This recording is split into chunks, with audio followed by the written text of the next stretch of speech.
Hello everyone. हॉस्टेलवाल्यांसाठी घरी राहणं म्हणजे सुखापेक्षा कमी नाही. तसाच माझा घरचा एक दिवस मी तुमच्यासोबत शेअर करणार आहे. ब्लॉग कंटिन्यू बघा. कसा वाटला दिवस ते नक्की मला सांगा. गोष्ट एका मुलीची व सुट्ट्यांच्या दिवसाची. सुरुवात निवांत होती दिवसाची, कारण सुट्ट्या आहेत ना, कामं नाही घ्यायची. सकाळचं शांत वातावरण आणि सूर्योदय हे बघणं म्हणजे सुखच. धावपळीच्या जीवनात हे अनुभवायचं मागे राहून जातं, पण सुट्ट्यांमध्ये हे सगळं अनुभवायला मिळतं. हे छान उन्हात पण किती छान फुलणारं झाड आहे, अगदी मन प्रफुल्लित करणारं. त्याच्याचकडे बघत बसावं असं वाटणार आहे. ही छान गुलाबी कलरची फुलं घेतली देवासाठी. देव म्हणजे मनातल्या गोष्टी सांगायचं ठिकाण माझ्यासाठी.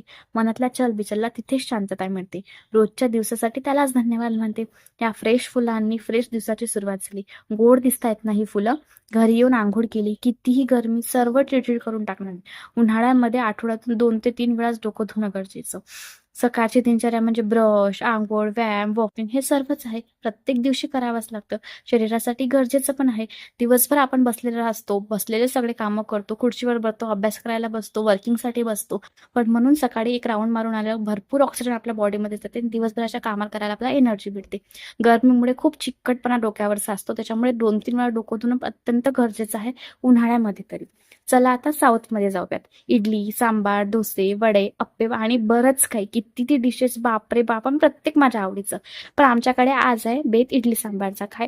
त्यावेळेस तर मजाच झाली. इडलीचं पीठ भिजवायची आई विसरून गेली. मग काय, एका तासाआधी डाळ तांदूळ भिजवले.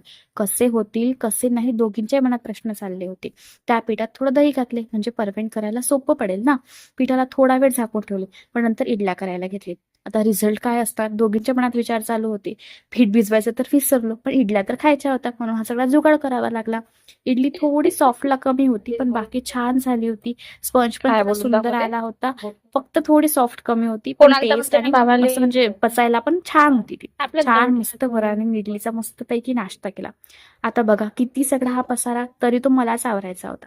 हॉस्टेलला गेल्यापासून ही बॅग माझी ठरली. कितीही सुट्ट्या असो सर्व कपडे बसतात यामध्ये.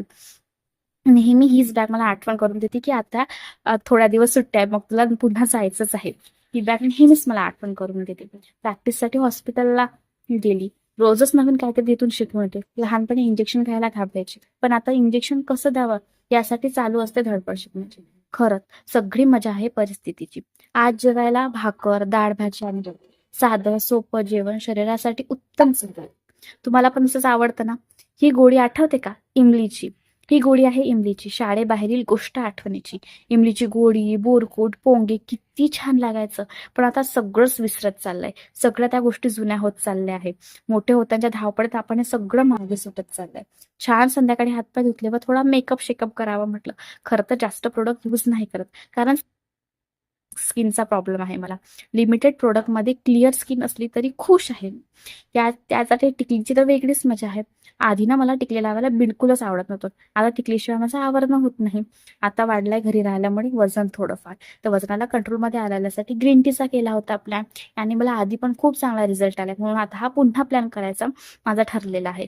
संध्याकाळी एक काम होतं त्याच्यासाठी बाहेर जायचं होतं. सगळं छान घरातलं आवरलं, माझं आवरलं आणि मी असल्यामुळे आता आईला थोडा आराम करायला पण वेळ मिळतो. तर मी संध्याकाळी गेली होती बाहेर. तर संध्याकाळचं वातावरण म्हणजे दिवसभराच्या उन्हाचे कामं आपण संध्याकाळी करणं हाच पर्याय योग्य राहते, कारण की वातावरण पण खूप सुंदर असते. त्यात थोडी थोडी हवा असली तर मग तर काय बातच वेगळी. संध्याकाळचं काम केलं, तिथून मग घरी यायला वापस निघालो. एवढं शांत वातावरण होतं ना संध्याकाळचं. दुपारी तर कोणी बाहेरच निघत नाही. तर संध्याकाळी मार्केटमध्ये खूप गर्दी असते. तिकडून आले आणि अभ्यासाला लागले. आता तसं माझं फायनल इयर स्टार्ट होत आहे. पण मग सिलेबस काय आहे, काय काय वाचायचं आहे. जुलैमध्ये आमची फर्स्ट इंटरनल पण आहे. मग सगळं तर एका दमानं वाचणं होणार नाही. मग रोज थोडं थोडं थोडं थोडं वाचते. खरं तर क्लासेस आता बंद आहेत, कारण की आम्हाला सुट्ट्या चालू आहेत. पण तिथे गेल्यावर तर पुन्हा स्टार्ट होतील. तर आपलं थोडं तरी बेसिक क्लिअर असावं. ते पण मग सिलेबस अकॉर्डिंग मी वाचायला घेतलं. मग थोडा युट्यूबचा सहारा घेते, थोडा पीडीएफचा सहारा घेते. असं करत मग माझ्या नोट्स काढते. म्हणजे ह्या नोट्स एक्झाम टाइमला वाचायला मला सोप्या पडतील. कारण की एवढी मोठी बुक एक्झाम टाइमला वाचणं तर हे अवघडच आहे ना. मग थोडं थोडं थोडं थोडं शॉर्ट नोट्स काढल्या, त्याच्यावरून आपण मग लिहू शकतो. असं काहीतरी जुगाड करावं लागते, कारण की सिलेबस बीएमएसचा खूप मोठा आहे. त्यानंतर काकडी हे उन्हाळ्यात खाण्यासाठी अतिशय उत्तम आहे, कारण की उन्हाळी थंडी असते. त्यानंतर खरबूज हे सीझनल फूड आहे, तर मग तुम्ही घ्यायलाच पाहिजे. संध्याकाळी पाहुणे आले होते, मग चहा बनला. मग मी कसा सोडणार, मीही त्याच्यावर ताव मारला. आम्हाला थोडं रात्रीला बाहेर जायचं होतं, म्हणून मस्तपैकी रेडी झाले, छान जीन्स टॉप घालून रेडी झाले. आणि हे टॉप मी नवीन घेतलं, त्याच्यामुळे आता मी पहिल्यांदाच घातलं होतं. मला वाटत होतं की मला बसेल की नाही, पण ते दिसायला पण सुंदर दिसू लागलं होतं. चलो बाय. असा होता माझा सुट्टीचा दिवस. कसा वाटला? Thanks for watching.